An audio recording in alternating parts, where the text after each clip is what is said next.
Buenas tardes a todos. Soy Oriol Piña, vicepresidente de ASCRI y socio de ARC Capital. Y para mí es un honor daros a todos la bienvenida a este webinar organizado conjuntamente entre ASCRI y Oria Menéndez. Esperamos que estéis todos muy bien y que el COVID no os esté afectando mucho, tanto en lo personal como en lo profesional. Sin duda son tiempos difíciles y en este entorno complicado, desde ASCRI queremos estar más activos que nunca. Como muchos ya sabéis, llevamos unas cuantas semanas organizando webinars de distinto tipo. Llevamos 9 desde que empezó todo el COVID y hemos hablado desde temas de soluciones de liquidez, inversión extranjera, responsabilidad de administradores. Y hoy nos toca un tema que desgraciadamente es de mucha actualidad. Probablemente si hubiéramos convocado un webinar sobre este tema hace 12 meses, la audiencia no sería la que hemos logrado. Hoy somos más de 150 personas del sector que vamos a participar en este webinar, porque al final hoy los procesos de refinanciación están muy vigentes. Todos tenemos compañías en nuestra cartera que son buenas compañías pero por alguna circunstancia tienen una mochila demasiado grande en los momentos en los que corren, y de lo que se trata es de ver cómo podemos redimensionar la mochila y hacerla un poco más liviana para superar los momentos de crisis. Y pensamos que hoy tocaba el tener una conversación sobre este tema, y para esto contamos con un panel de lujo y tenemos a Cristian Hodel, socio de Oria, buen amigo de hace años, a Ángel Pérez y a Fernando Corbacho, quienes nos van a guiar sobre cómo debemos afrontar desde nuestras participadas este tipo de procesos, porque al final, como todos sabemos, pues el sector del capital riesgo jugamos un rol muy importante en la economía, en la gestión de empleo, y de todos nosotros depende que seamos capaces de tirar adelante en la situación complicada en la que estamos ahora mismo. Y sin más, paso la palabra a los protagonistas, a Cristian y al resto del equipo de Oria, para que moderen el debate. Gracias. Muchísimas gracias, Oriol, por tu introducción. Muy buenas tardes a todos. Gracias por estar esta tarde con nosotros en este seminario virtual que efectivamente, por desgracia, se impone en los tiempos que corren. Creo que todos hemos vivido ya, y desde luego nosotros hemos vivido muchas consultas y algún caso ya de tensiones de tesorería en participadas o directamente situaciones de insolvencia. Y en este contexto nos parecía oportuno pues, organizar este webinar sobre los procesos de reestructuración o refinanciación de deuda. Básicamente lo van a protagonizar Fernando Corbacho y Ángel Pérez, socios de nuestro grupo de financiero, que estructuradamente y de manera muy práctica lo que van a plantear es cómo enfrentarse a estos procesos, qué análisis previo hay que hacer en estos procesos de la situación financiera de cada participada, cómo presentar la propuesta a los acreedores y en su momento al juez para la homologación y por qué la homologación, y de qué instrumentos disponemos para reestructurar la deuda. Al final de la presentación tendremos tiempo, espero que suficiente, para contestar a las preguntas que podáis tener, y todo esto se hará en el marco de la actual legislación, que ha sido, bueno, como sabéis, ha habido recientemente la aprobación de un texto refundido de la ley concursal que ha cambiado algún aspecto, pero no significativamente, pero haciendo mención también a lo que está por venir cuando se implemente la directiva de reestructuraciones, se implemente o se transponga en España. Y sin más demora, Fernando. Muy bien, muchas gracias, Oriol y Cristian, y buenas tardes a todos y muchas gracias por vuestra asistencia. Como decía Cristian, Ángel y yo vamos a hacer un breve repaso de algo que creíamos ya que, bueno, ya había estado remitiendo en los últimos años y pensábamos que iba a continuar remitiendo, como eran los procesos de refinanciación de deuda. Y ahora, pues, de repente nos hemos visto de una forma brusca y abrupta, nos hemos visto inmersos en algo que, si os acordáis de finales del año, vamos a hacer un poco de contexto económico, pues si os acordáis de finales del año, enero, febrero, se apuntaba a una ligera desaceleración, se hablaba de que la economía no iba a seguir creciendo tanto, etc. Pero bueno, los síntomas eran más parecidos a los de la leve crisis que vivimos con la burbuja.com del 2000-2001, y no se pensaba que pudiéramos aproximarnos a la crisis tan gorda como que vivimos en 2008. Y ahora resulta que por el contexto económico en el que nos encontramos, pues muy probablemente, y así está apuntando a la OCDE, pues está apuntando a una desaceleración de la economía mundial y en particular de la europea y de la española, sin precedentes en los últimos decenios. Los gobiernos son conscientes de la que se nos viene encima y están adoptando medidas que servirán parcialmente para paliar este problema, pero tenemos que estar preparados, ojalá sirvan estas medidas que se están adoptando, pero tenemos que estar preparados si desde luego el derecho tiene que tener una función preventiva más que represiva de los problemas. Claro, en 2008, por hablar de una crisis que vivimos de una forma muy intensa, había unas causas, había diversos factores, pues la burbuja financiero-inmobiliaria, las empresas se habían endeudado, sobre todo las empresas inmobiliarias se habían endeudado en exceso, los valores habían subido pues, de una forma excesiva y en un momento determinado todo eso se terminó y nos encontramos con una crisis muy gorda. Esta va a ser distinta porque, por una parte, les coge a algunas compañías, y en particular al sector financiero y al sector inmobiliario, mucho mejor preparado, con una experiencia acumulada, con un endeudamiento menor, y luego, por otra parte, pues también nos encontramos con una normativa que se fue desarrollando a partir del año 2008, que es una normativa bastante buena. Ahora ha habido unos ligeros retoques con el texto refundido de la ley concursal, y donde se va a producir un verdadero cambio a mejor va a ser con la implementación de la directiva de y esperemos que no agoten el plazo y que se implemente cuanto antes. Ahora que estamos acostumbrados a escuchar pues, la palabra síntoma, enfermedad, remedio, hospital, UCI, bueno, lo que podemos decir es que la insolvencia, la falta de solvencia, la falta de capacidad de atender las obligaciones de pago de una sociedad, pues es una enfermedad. Y como todas las enfermedades, pues lo que hay que intentar es detectarlas cuanto antes. Estas enfermedades pueden ser leves o graves, pero en cualquier caso se trata de detectarlas a tiempo para que puedan tener pues, unos síntomas lo más leves posibles y que puedan tener una cura. El precio de ignorar la realidad y de llegar tarde a atender esta enfermedad empresarial, pues es que cuanto más tarde lleguemos a ello, más difícil va a ser que podamos darle una cura preventiva y probablemente tengamos que ir a ese hospital que en el derecho se llama concurso o a una situación todavía más grave que sería la UCI, que podría ser incluso equivalente a la liquidación. Entonces, ¿qué se nos viene encima?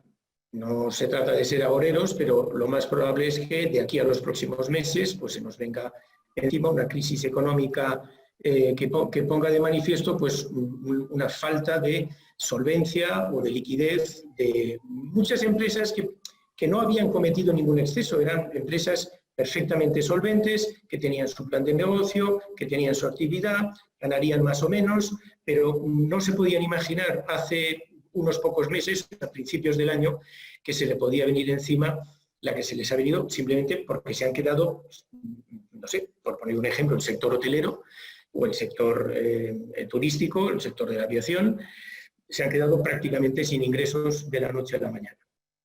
Entonces, lo primero que tenemos que hacer es detectar dónde está el problema.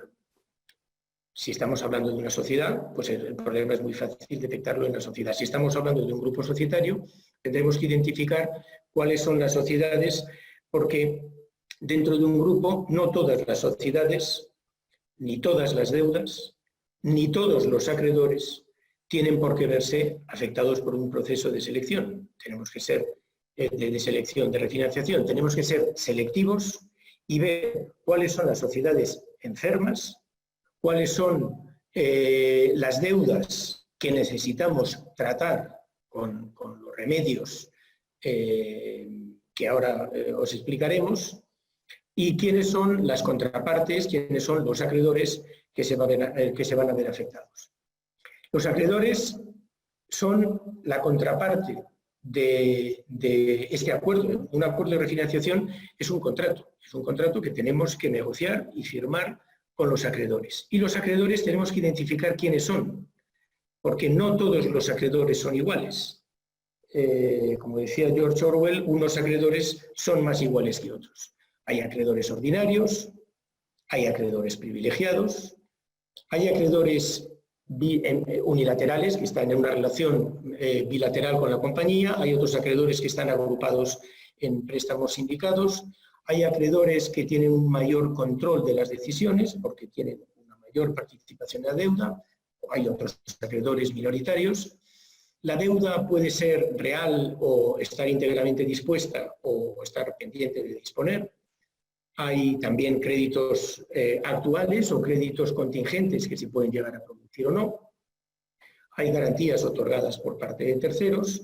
Hay una cosa muy importante, que es la necesidad de pedir más dinero para poder atender la travesía del desierto que implica la negociación de un acuerdo de refinanciación. Y luego tenemos que tener también muy en cuenta cuál es la actitud de los acreedores en cuanto a las medidas que puedan tomar de compensación de deudas, de ejecuciones de créditos de forma unilateral, embargos, declaraciones de vencimiento anticipado, etc. Dentro de este capítulo de la identificación de los acreedores, pues hay 6 preguntas que cualquier deudor se puede hacer para tener una visión concreta de la situación, de la complejidad de la situación a la que se puede enfrentar. ¿Esto es un problema de liquidez puntual o es una situación de insolvencia que afecta al negocio como tal? Yo no sé si esta crisis a la que nos enfrentamos pues va a ser una cosa puntual. Se habla de la recuperación en V, en W, en raíz cuadrada, en fin. Pero eso cada sociedad tendrá que hacer un análisis individual para ver si es un problema puntual o es un problema más grave de insolvencia a medio y largo plazo. Cómo está concentrada la deuda, si hay muchos acreedores, pocos acreedores, qué tipo de acreedor tenemos. Hasta ahora, el pacto de la refinanciación la han pagado los acreedores financieros. Muy probablemente, con la modificación de la normativa preconcursal que se ponga en marcha con la transposición de la directiva, se va a ampliar la posibilidad de negociar este tipo de acuerdos también con otros tipos de acreedores, que pueden ser acreedores comerciales o los acreedores que hasta el momento tenían bula y se habían ido de rositas, como eran los acreedores de derecho público, la Hacienda y la Seguridad Social. Muy probablemente, de aquí a un año, estos acreedores también se puedan ver afectados y también, como veremos cuando hablemos de la homologación, se van a poder ver arrastrados de acreedores.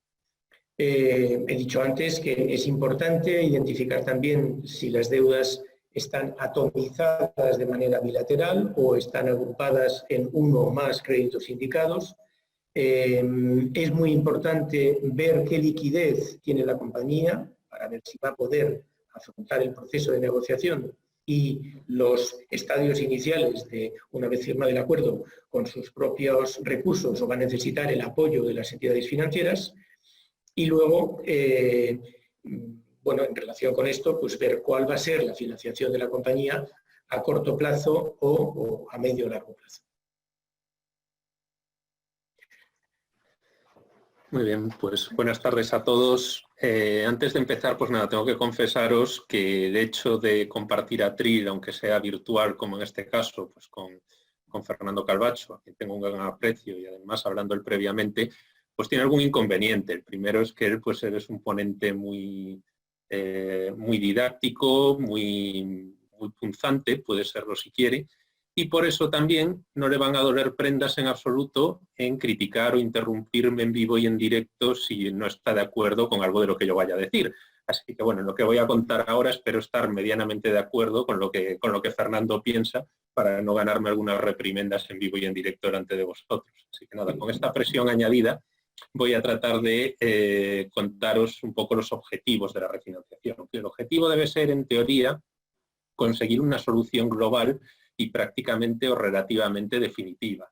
Pero como os apuntaba Fernando previamente, al final esto es una conjunción de intereses muy complejos, donde tendremos que lograr el mínimo común denominador de todos los intereses en juego, pues porque normalmente es mejor un mal acuerdo que una ausencia de acuerdo que acabe en un concurso. Ahí hay unos intereses claramente contrapuestos, por un lado, que es el de la viabilidad de la compañía, que habrá que ver en función del análisis previo que decía Fernando, pues si realmente necesitamos un mero aplazamiento, necesitamos nueva liquidez o si necesitamos ya medidas más drásticas como quitas, daciones en pago, desinversiones, etc. Y para esto es importante desde el punto de vista del deudor ser muy realista, superar a lo mejor una primera fase, digamos, de negación de la crisis o de autoconvencimiento de que esto será pasajero, de que podremos obtener pues una solución de otra manera que será suficiente, porque probablemente cuando se plantee una refinanciación a los acreedores va a ser bastante difícil cambiar los términos a peor, pedir un mayor sacrificio a los acreedores sobre la marcha, mayor del que estaba inicialmente previsto en la solicitud inicial. Y esta viabilidad de la compañía se va a contraponer también con el best interest of creditors o pues el mejor interés de los acreedores, que ese será como mínimo que recuperen algo más de lo que recuperarían en caso de liquidación de la compañía en concurso. Hemos hablado de los acreedores.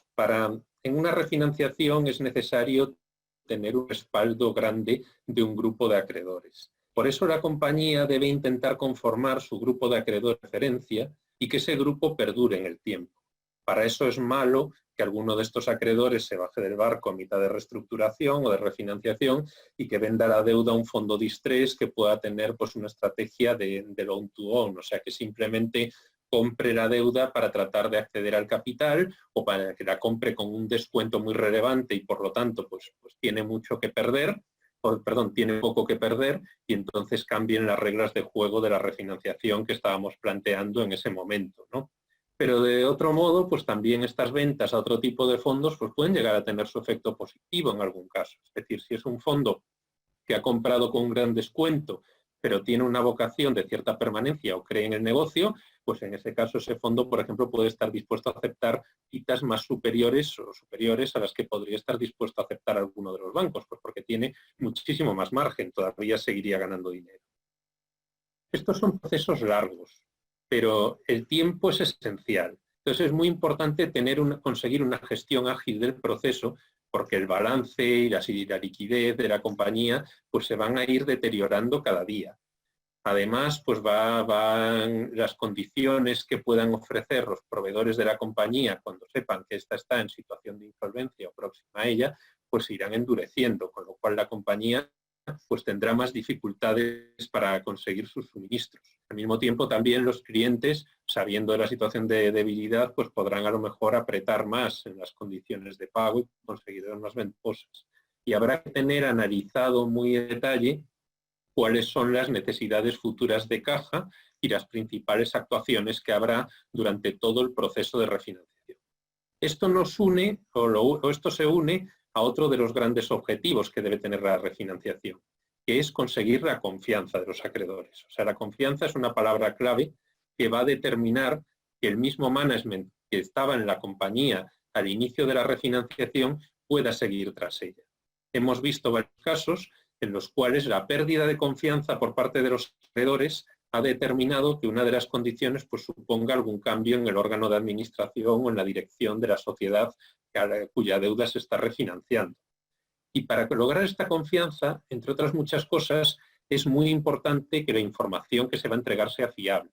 Aquí es clave el mapa de deuda que decía Fernando para poder ver pues, cuáles son nuestros acreedores, qué garantías cruzadas puede haber, es clave que no aparezca de repente pues, una carta de la matriz o una garantía de la matriz del grupo garantizando un acreedor que no estaba prevista en el momento inicial porque eso puede cambiar las reglas del juego. Habrá que ver en definitiva pues, qué factores de contaminación hay entre unas sociedades y otras del grupo. Habrá que tener también pues, muy previstas las salidas de caja, las principales obligaciones de pago que tenga la sociedad y los riesgos a los que se enfrente durante todo el proceso. Y otro objetivo que buscarán los acreedores también a lo largo de este proceso de refinanciación, pues será conseguir una protección frente a la rescisión concursal de las operaciones que están comprendidas dentro del acuerdo de refinanciación. Y eso se conseguirá pues, firmando acuerdos de refinanciación de los previstos en el actual 71 bis de la ley concursal o sometidos o que hayan pasado por el filtro de una homologación judicial de la disposición adicional cuarta de la que luego os hablará Fernando. ¿Cuánto hay que lanzar el proceso de refinanciación? Pues bueno, pues esa es una decisión comercial, pero claramente no se debe lanzar ni muy tarde ni muy pronto.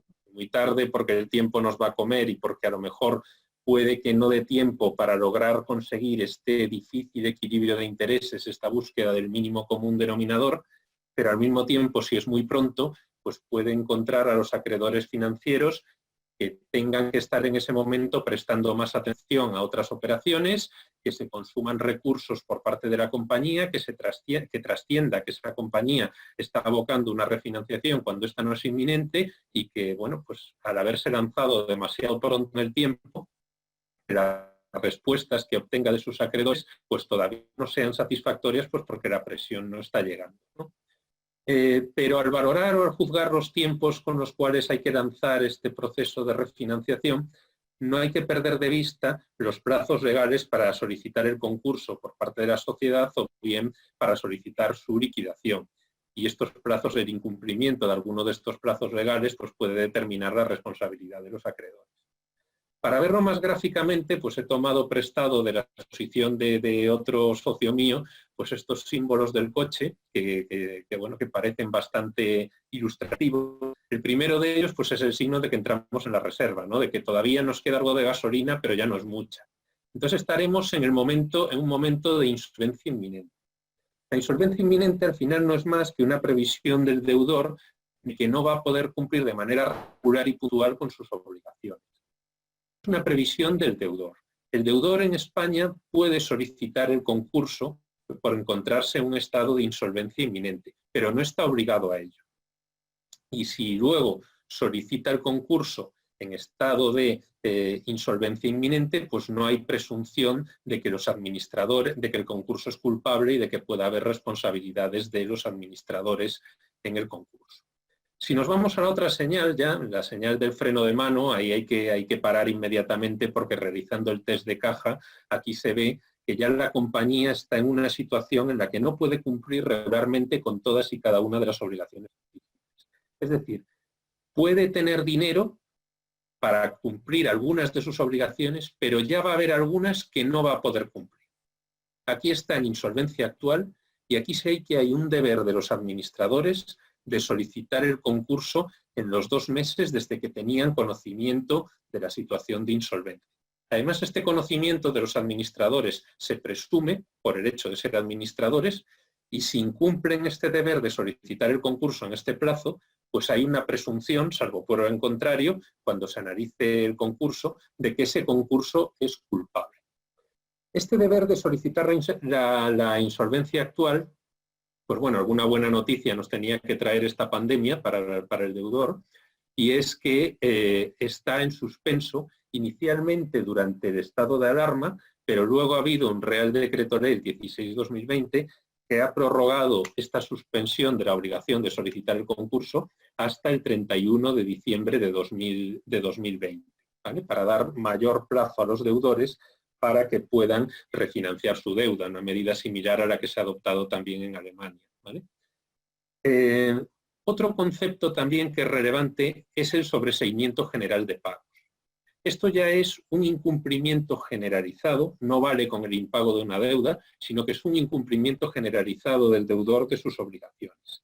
Y es uno de los motivos por los que un acreedor puede solicitar el concurso necesario del deudor, es decir, un escenario en que el deudor está en insolvencia actual, está incumpliendo obligaciones, no solicita el concurso, pero estos incumplimientos son generales y entonces hay alguno de los acreedores que lo prueba y con eso puede conseguir la solicitud de concurso del deudor.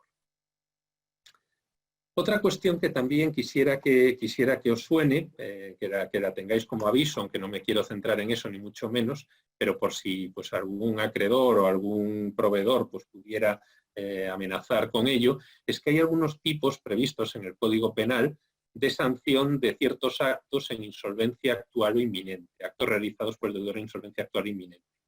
La verdad es que el tipo penal está redactado en términos amplios, pero nosotros no tenemos conocimiento de que haya jurisprudencia todavía en la que se haya condenado a los administradores por estos actos realizados en situación de insolvencia. Aunque, bueno, no es descartable que algún acreedor pues, lo pueda utilizar a modo de amenaza.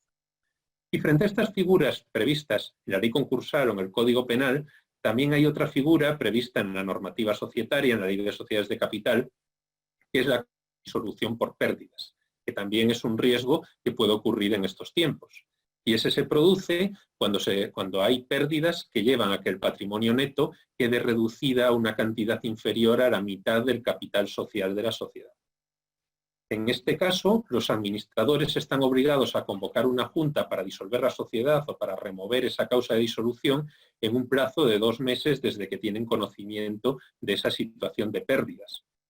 Y si convocada esa junta no se acuerda la disolución o la remoción de la causa de disolución, entonces dentro de los 2 meses siguientes a la fecha de convocatoria de esa junta, los administradores están obligados a solicitar al juez la disolución de la sociedad. Si los administradores no lo hacen, entonces incurren en responsabilidad solidaria de las deudas de la sociedad contraídas tras el acaecimiento de esta obligación legal de disolución. Por lo tanto, es un riesgo que los administradores del que los administradores deben estar muy pendientes, es una responsabilidad patrimonial personal que asumen, ¿vale? No obstante, esta obligación de solicitar la causa de disolución también está suspendida durante el estado de alarma y no se imputará responsabilidad a los administradores por las deudas contraídas por la sociedad durante este periodo. Esta disolución de la sociedad, conforme a la normativa societaria, es alternativa al concurso. Es decir, si lo que tenemos es un problema de liquidez, lo que hay que presentar es el concurso de la sociedad, el concurso voluntario. Y si se presenta el concurso, no procede la disolución de la sociedad. Y una última cuestión también que debéis tener en cuenta cuando seáis administradores de las sociedades, estar muy pendientes también cuando algunos acreedores os puedan hacer un ofrecimiento de refinanciación con capitalización de créditos, ¿vale?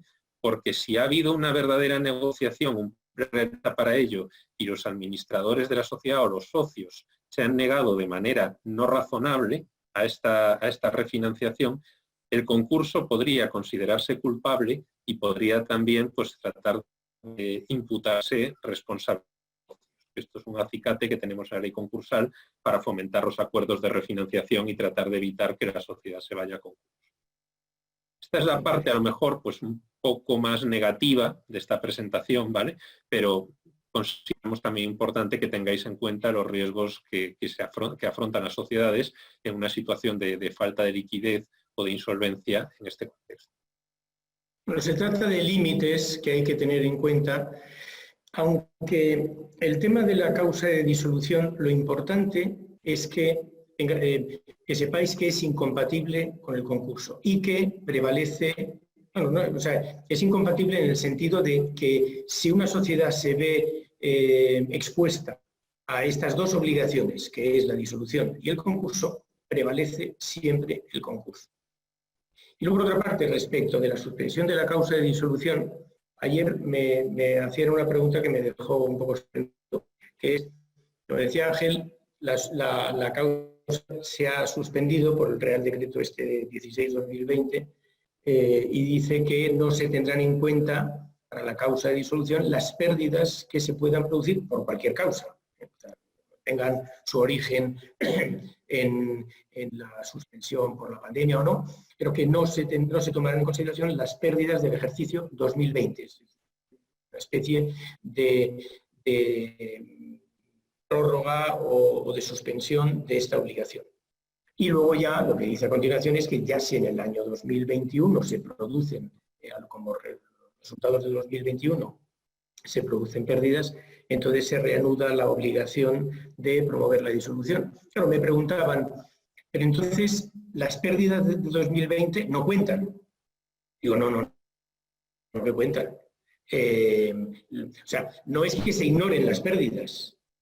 El perdido en 2020 no compute después cuando en 2021 o 2022 se pueda poner de manifiesto una causa de disolución. No, lo único que está diciendo es algo parecido a lo que explicaba también Ángel con la prórroga de la solicitud de declaración de concurso, que hasta el 31 de diciembre no es obligatorio hacerla. Esto es algo parecido. No es que las pérdidas no se tengan en cuenta nunca, es que en 2020 la causa de disolución queda congelada o suspendida. Detectado el problema de insolvencia, una vez que sepamos dónde estamos, qué situación de liquidez tenemos, a corto, a medio plazo, qué necesidades, etcétera, qué deudas tenemos que refinanciar, pues tenemos que compartir esta información con los acreedores afectados. Aquí siempre hay una tensión entre hacerlo demasiado pronto o demasiado tarde. Pues si lo hacemos demasiado pronto, pues corremos el riesgo de que los acreedores nos manden a paseo porque tengan otros temas más urgentes y si lo hacemos demasiado tarde, pues entonces tenemos la presión de los vencimientos, de las ejecuciones, de los plazos, etc. Ante la duda, yo siempre creo que es mejor anticiparse que hacerlo tarde. Pero escogiendo, por supuesto, el momento más oportuno para que los acreedores pues, nos puedan atender. Esta presentación a los acreedores nunca se debe improvisar.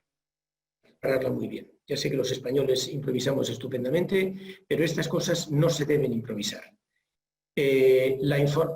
Habrá acreedores que ya más o menos pues, lo sepan o lo sospechen, que podemos estar en una situación de insolvencia, pero habrá acreedores que no, habrá acreedores que piensen que la compañía va a seguir atendiendo los próximos vencimientos del mes que viene o del siguiente. Por lo tanto, esto les puede pillar, tenemos que suponer que les va a suponer una cierta sorpresa. Y esa sorpresa lo que hace es que la confianza, que es uno de los elementos fundamentales del mercado crediticio, se resquebraje. Y lo que tenemos que hacer, lo decía antes Ángel, es intentar restaurar esa confianza, porque si no, el mercado crediticio no funciona. Por lo tanto, la presentación a los acreedores se tiene que preparar sobre la base de un plan de futuro, lo que se llama el plan de viabilidad, que tiene que preparar la compañía y en el que demuestre por qué las deudas ahora, pero por qué sí va a poder atender las deudas sujeto a una serie de condiciones en el futuro. Para ello, y como uno de los elementos fundamentales en la restauración de esa confianza, es la información. Hay que facilitar a los acreedores toda la información que nos pidan y más. La información es gratis y los acreedores tienen derecho a la información es gratis, salvo que se trate de secretos industriales, etc. Pero la información económica sobre la situación actual de la compañía y la previsión de la situación económica en el corto o medio plazo, pues es algo que es fundamental y necesario compartir con los acreedores. De ahí, una vez que ya tenemos un plan, les hemos explicado a los acreedores por qué hemos llegado aquí y dónde vamos, pues es necesario hacerles una propuesta y esa propuesta es la que se recoge en el denominado negociación, en el term sheet, que es el resumen de la propuesta que se hace a los acreedores. A continuación, se abre el proceso de negociación. Ese proceso de negociación puede requerir o no la formalización por escrito de un acuerdo de espera o standstill. Yo me acuerdo de financiaciones y los abogados que están participando también, pues os acordaréis que las primeras refinanciaciones que vivimos en los años, pues no sé, 2008, más o menos, 2008, 2009, muchas de ellas, el acuerdo de espera era un acuerdo tácito, era un pacto entre caballeros, pues no nos vamos a hacer nada que pueda entorpecer la negociación, el proceso en el que estamos. Poco a poco, a medida que los procesos de refinanciación se hicieron más complejos y a veces había más acreedores, este pacto tácito verbal, este pacto entre se fue poco a poco formalizando cada vez más por escrito, con el fin de establecer unas reglas de juego limpio entre el acreedor, entre el deudor con los acreedores, de los acreedores con el deudor y de los acreedores entre sí. También es muy importante marcar establecer, bueno, en primer lugar, los plazos legales que están ahí y que le afectan al deudor y los acreedores son conscientes de ello. Y por otra parte, cuál es el marco temporal del proceso. El marco temporal del proceso, bueno, depende de la complejidad de las refinanciaciones o de las reestructuraciones, pueden durar menos o más tiempo. Pero es muy difícil en la práctica pues, formalizar un acuerdo de estos en menos de, no sé, 3, 4, 5, 6 meses, pues es muy complicado que sea el acuerdo. Claro, tenéis que tener en cuenta que con el texto refundido de la ley concursal, vamos a ver lo que hace ahora la directiva, que es un poco más generosa, pero con el texto refundido tenemos un marco temporal de 3 meses, siempre y cuando haya habido la comunicación del antiguo, vamos, del 5 bis actual, que a partir de septiembre será el 583. Pero si hacemos esa comunicación, que no siempre hay que hacerla, pero si la hiciéramos, la ley nos marca un plazo de 3 meses. 3 meses que todos sabemos que puede ser insuficiente. En cualquier caso, lo que quisiera es decir, señores, el tiempo que tenemos, ya sea porque lo dice la ley o ya sea porque lo exige la situación económica de la compañía, este es el marco temporal en el que tenemos que fijar cuáles los términos de la refinanciación, pasarlo a los distintos comités que los aprueben y luego pues, negociar y formalizar toda la documentación que suele ser bastante voluminosa.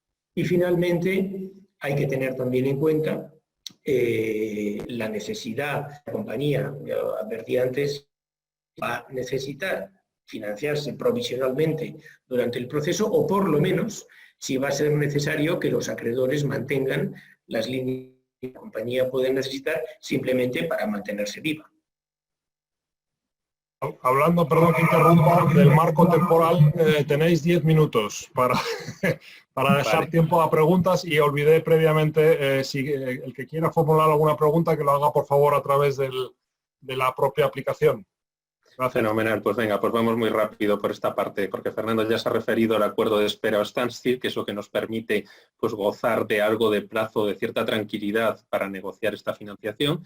Este es un acuerdo pues, que no está regulado jurídicamente en ninguna norma, o sea, es un acuerdo al que llega el deudor con sus acreedores, que suele consistir en un pacto de no pedir por parte de los acreedores. No hay normalmente una innovación modificativa de los créditos. Los supuestos de vencimiento anticipado siguen estando ahí, el calendario de pago sigue estando ahí, pero simplemente los bancos se comprometen a no reclamar el pago, a no ejecutar, declarar vencida su deuda, a no ejecutar esa deuda, trabar embargos, no pedir modificaciones de sus contratos o no pedir durante este plazo garantías adicionales para ellos que les coloquen en una situación de ventaja frente a otros acreedores. Y lo habitual también es que si se firma un pacto de espera con los bancos, pues que uno de los acuerdos a los que se llegue ahí sea que ya que los bancos no están reclamando la deuda, vengan intereses moratorios durante este plazo, si los ordinarios, ¿vale? Otro pacto que a veces que también es habitual es que hay una especie de lock-up, o sea, es decir, que los acreedores se comprometan a no transmitir su deuda durante el plazo que dure la negociación de la refinanciación, o en caso de que la quitan, pues que se inquirente se adhiera también a este standstill, de manera que si la mayoría de nuestros firmantes del acuerdo de espera ceden la deuda al día siguiente, pues nuestro acuerdo queda en papel mojado, ¿no? El deudor tiene que dar durante este plazo obligaciones muy detalladas de información, salidas de caja, etcétera, y además también es habitual que constituya lo que se llama un steering committee, el grupo de bancos principal de 3, 4 o 5 que llevará las negociaciones, pues porque son los acreedores financieros principales en nombre del resto, y luego expondrán las conclusiones al resto de si el deudor necesita alguna protección más, pues puede comunicar al juzgado la comunicación prevista en el actual artículo 5 bis de la ley concursal, que es una simple comunicación al juzgado de que se está negociando un acuerdo de refinanciación, propuesta anticipada de año, con una tramitación muy sencilla, porque consiste en un mero escrito del deudor, ¿vale? Ese escrito del deudor pues no requiere mayor actuación, aunque luego si finalmente el mentido y la compañía se va a concurso, pues hay audiencias provinciales que consideran ese concurso como concurso culpable. Además, esto no hay de barra libre, si se permite la expresión de 5 bis, sino que la compañía solo puede solicitar uno al año y no podría realizar una nueva solicitud dentro del mismo año. Se decide por un decreto del secretario judicial que se puede publicar en el registro público concursal, aunque también la compañía puede solicitar que esta publicación sea reservada. ¿Con esto qué se consigue? Perdón, Ángel, perdón. No lleguéis a la conclusión de que esta comunicación ni es necesaria ni muchas veces es conveniente. Es más, muchas veces los pactos de espera o de standstill prohíben que se haga esta comunicación sin el conocimiento o autorización de los acreedores. Tened en cuenta que la mayor parte de los procesos de refinanciación que se han llevado a cabo en España se han hecho antes y sin necesidad de hacer esta comunicación. Con esta comunicación, ¿qué se consigue? Pues que si estamos a punto de terminar ese plazo de 2 meses desde que se declaró el estado de insolvencia actual, pues disponemos un plazo de 3 meses adicionales para negociar un acuerdo de refinanciación y uno más para solicitar el concurso. Pero no olvidemos que esta obligación de solicitar el concurso ha quedado prorrogada hasta el 31 de diciembre. Por lo tanto, hay que gestionar el 5 bis con cuidado. Uno de los efectos más importantes es que protege frente a solicitudes de concurso necesario que puedan interesar a los acreedores y también protege contra ejecuciones judiciales de bienes afectos o de bienes necesarios para la continuidad de la actividad profesional o empresarial. Y además, si habiendo solicitado el 5 bis también tenemos un acuerdo de standstill de no ejecución de al menos el 51% del pasivo financiero y se lo acreditamos al juzgado, entonces esa protección contra ejecuciones se extiende no solo a los bienes y derechos necesarios para continuar la actividad, sino también a ejecuciones contra activos no esenciales. Pero esto excluye a los acreedores de derecho público que no están vinculados por los efectos de este artículo, de este preconcurso 5 bis, y también a las garantías financieras del Real Decreto Ley 5/2005, esas prendas sobre acciones o sobre efectivo depositado en cuenta que podrían ejecutarse al margen del concurso y por lo tanto se permitiría la ejecución también durante este estado de 5 bis. Cuando vamos a montar el acuerdo de refinanciación, pues tenemos unos instrumentos, Fernando, con los que podemos jugar para reestructurar la situación de la sociedad. Perdón, muy brevemente porque nos queda muy poco tiempo. Bueno, los instrumentos son, el más básico, todos lo sabéis, es la espera. O sea, si tú no puedes pagar ahora, pues negocias con los acreedores que te den un poco más de plazo y pactas unos nuevos plazos para pagar la deuda. Ese es, digamos, el instrumento básico y ojalá que sea el único que se tenga que utilizar. En el otro extremo está la quita, pero claro, la quita es muy dramática porque implica una renuncia por parte de los acreedores. Entre medias, entre la espera, que es la lógica, la que siempre existe, y la quita, que es la más extrema, pues hay instrumentos legales intermedios que permiten pues, las daciones en pago reducir la deuda, los préstamos participativos que ayudan o las capitalizaciones de deuda, que bueno, pues no implican una quita por lo menos formal y definitiva, pero que permiten acompasar el pago de la deuda dependiendo de la evolución futura de la compañía. En cuanto a la estructura contractual, pues bueno, vamos a firmar normalmente un acuerdo marco de reestructuración. Lo llamamos marco porque va a agrupar también otros acuerdos adicionales donde se pueden instrumentar pues estas quitas, estas daciones de impago, demás de las que os hablaba Fernando.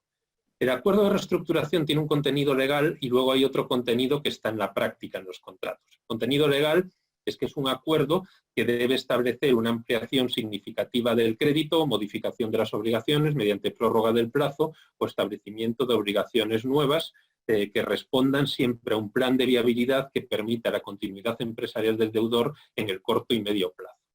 Además de este contenido del acuerdo, pues debe estar aprobado por 3/5 o por el 51% del pasivo, depende si estamos en un acuerdo de refinanciación 71 bis o de disposición al cuarta, con una certificación del auditor que nos certifique efectivamente que se han obtenido estas mayorías y debe estar formalizado en un instrumento público.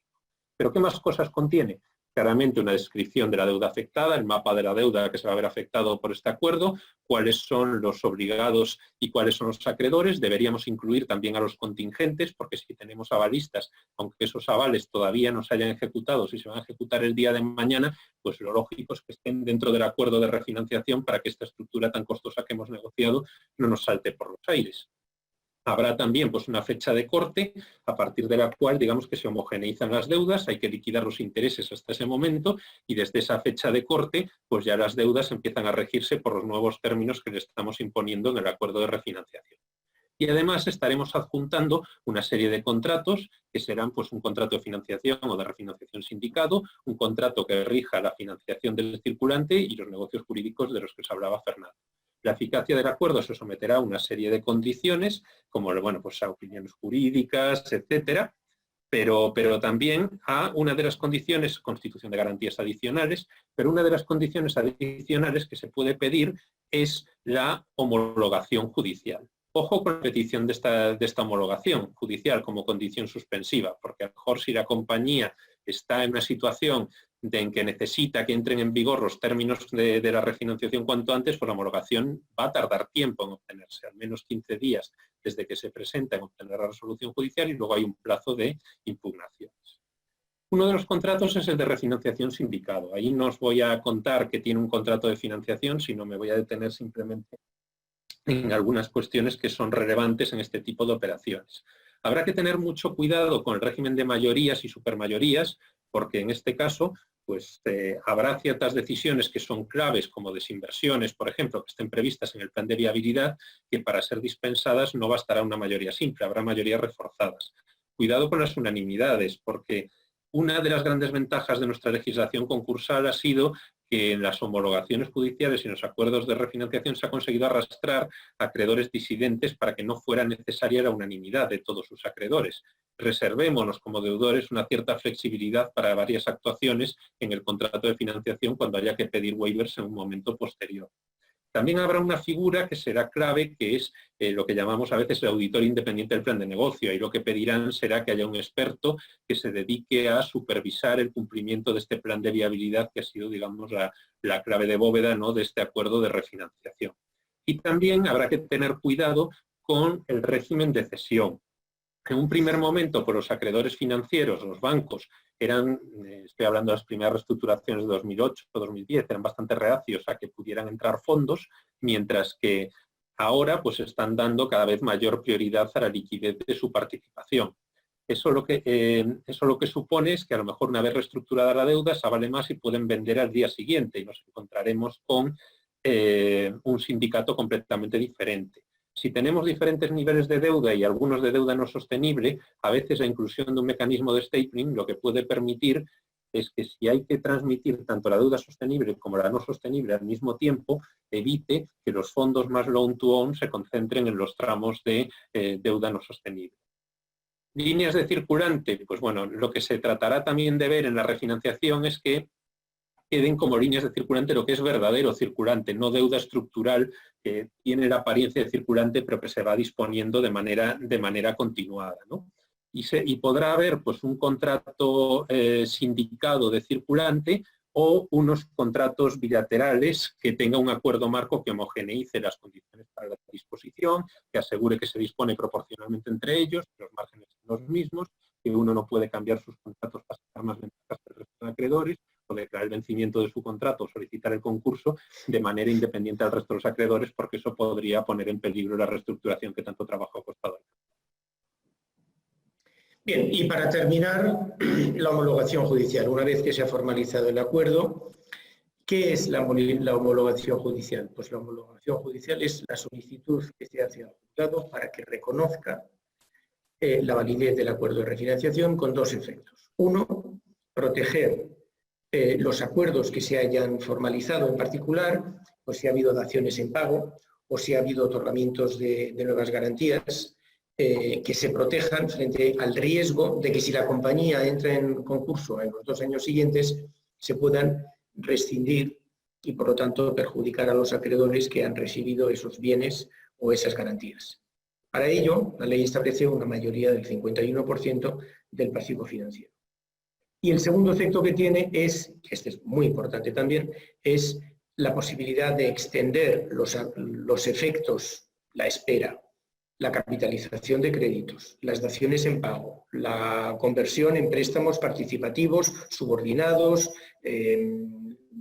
la compra, la adquisición de warrants convertibles, etc. Es decir, cualquier tipo de modificación del crédito inicial se puede extender a los acreedores disidentes o no firmantes del acuerdo, siempre y cuando, por supuesto, sujeto a un galimatías de mayorías que establece actualmente la ley concursal y que sabemos positivamente que la próxima ley va a modificar para simplificarlas y que no haya tantas mayorías que hasta los abogados nos olvidamos periódicamente de cuáles son.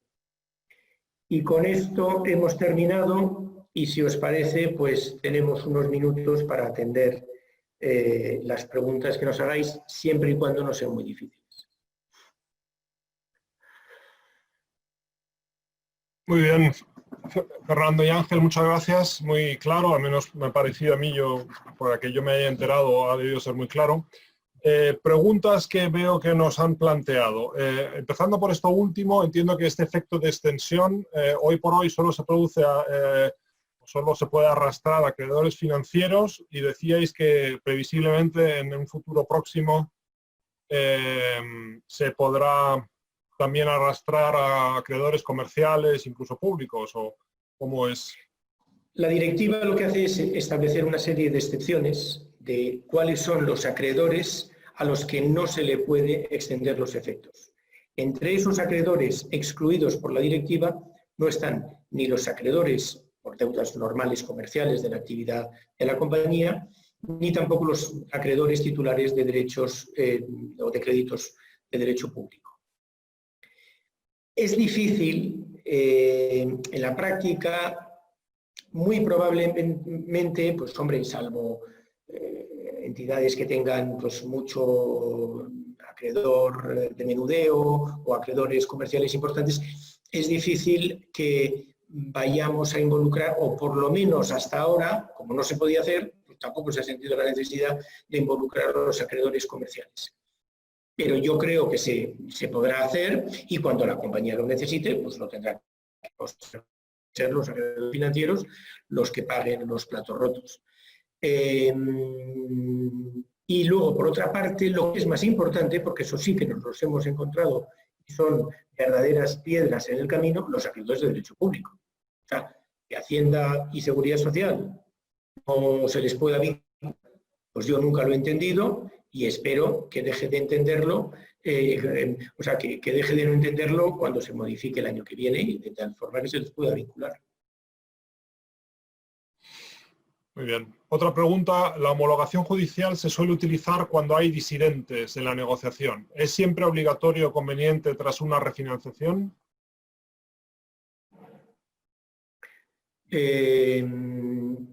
Vamos a ver, depende, pero es conveniente si queremos proteger, porque tengamos dudas o miedo de que las operaciones que se hayan hecho se puedan rescindir, pues es conveniente homologarlo para proteger.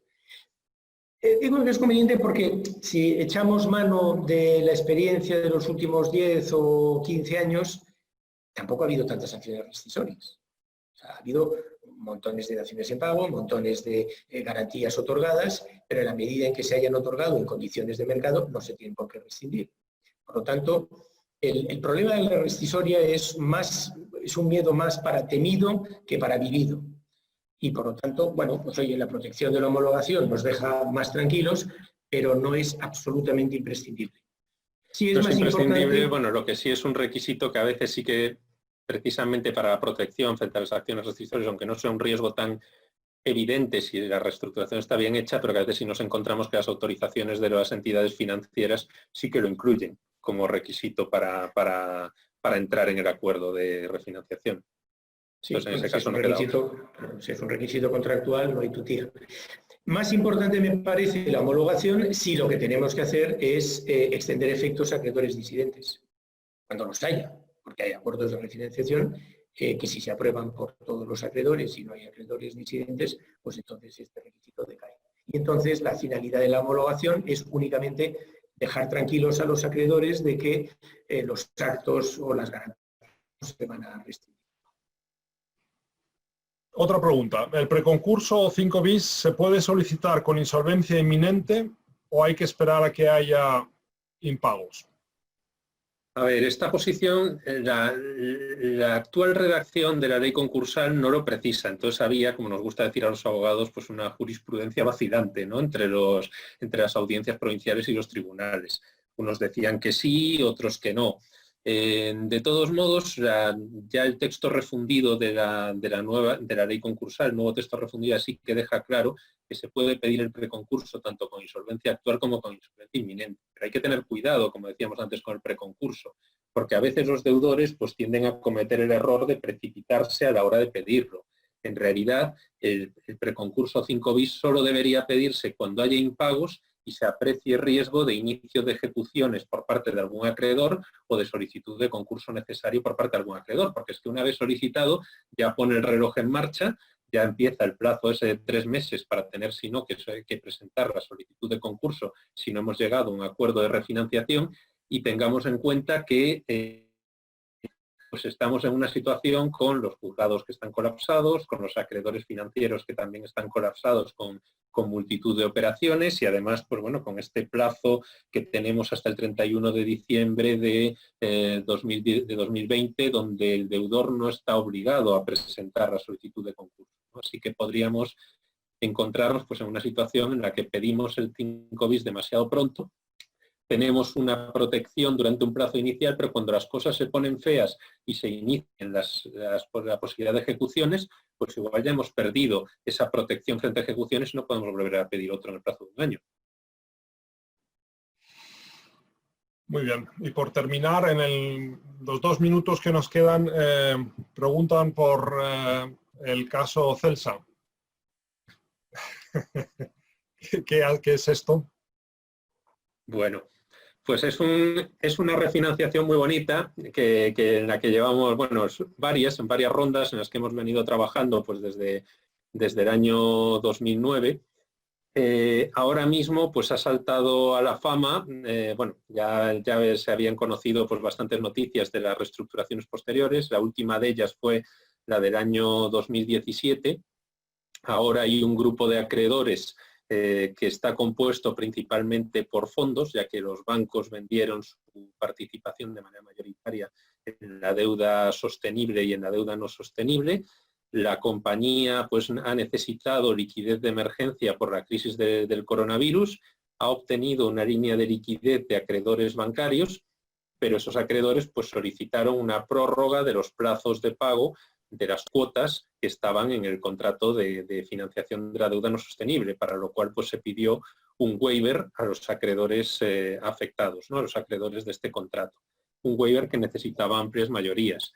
En la negociación, pues las peticiones de los acreedores para conceder ese waiver no fueron atendidas por la compañía y llegaba el 4 de mayo, que era la fecha en la que había un vencimiento de deuda importante. Y ante eso, pues la compañía acudió al juez a solicitar unas medidas cautelares inaudita parte y el juez acordó esas medidas cautelares en las que aceptaba pues, prorrogar durante un año el plazo de pago de esa cuota de vencimiento y que al mismo tiempo pues, que tampoco se midieran los ratios financieros durante ese plazo, pues entendiendo que concurría un supuesto de la cláusula rebus sic stantibus. Bueno, eso es una cuestión que es jurídicamente discutible, que supongo que será objeto de recurso por los acreedores, o si no, pues que habrá algún tipo de apelación ante la Audiencia Provincial de Madrid y bueno, pues ahí los juzgados se pronunciarán posiblemente de una forma más clara que lo que se hace al dictar unas medidas cautelares que por definición son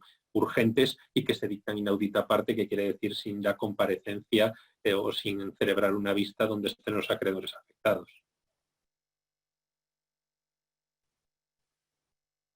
Y una última pregunta ya fuera de tiempo, pero ¿se puede obligar a que el plan de viabilidad esté validado por un auditor externo para evitar que se fabrique un plan de viabilidad que sea injustificadamente optimista para dar una patada para adelante? Sí, está previsto que el deudor o cualquiera de los acreedores pueda solicitar la designación de un experto independiente por parte del registro mercantil para que verifique el plan de viabilidad para tranquilidad de los acreedores. No obstante, además de la garantía que da el experto independiente, cualquier proceso de refinanciación medianamente complejo está acompañado por asesores financieros por parte del deudor que le ayudan a elaborar el plan de viabilidad y por asesores financieros de los acreedores que revisan ese plan de viabilidad. Con lo cual, las posibilidades de que se fabrique y que se haga pues, lo que antes se llamaba una patada para adelante y que nos engañemos con un plan de viabilidad, hombre, yo creo que eso en estos momentos cada vez es más difícil con o sin experto independiente. Normalmente hay un experto independiente, pero es que además hay una serie de garantías que hacen prácticamente imposible esa actuación, que además es una actuación que no es de buena fe. Entonces, hay tal cantidad de controles internos por los propios bancos, por sus asesores o por el experto independiente, aparte del sentido común del propio deudor, que yo creo que es muy difícil que esa actuación de mala fe se pueda dar en la práctica. Fenomenal, pues ya fuera de tiempo y para no abusar más de la paciencia de nuestros oyentes, si no tenemos nada más, Ángel, Fernando, muchísimas gracias.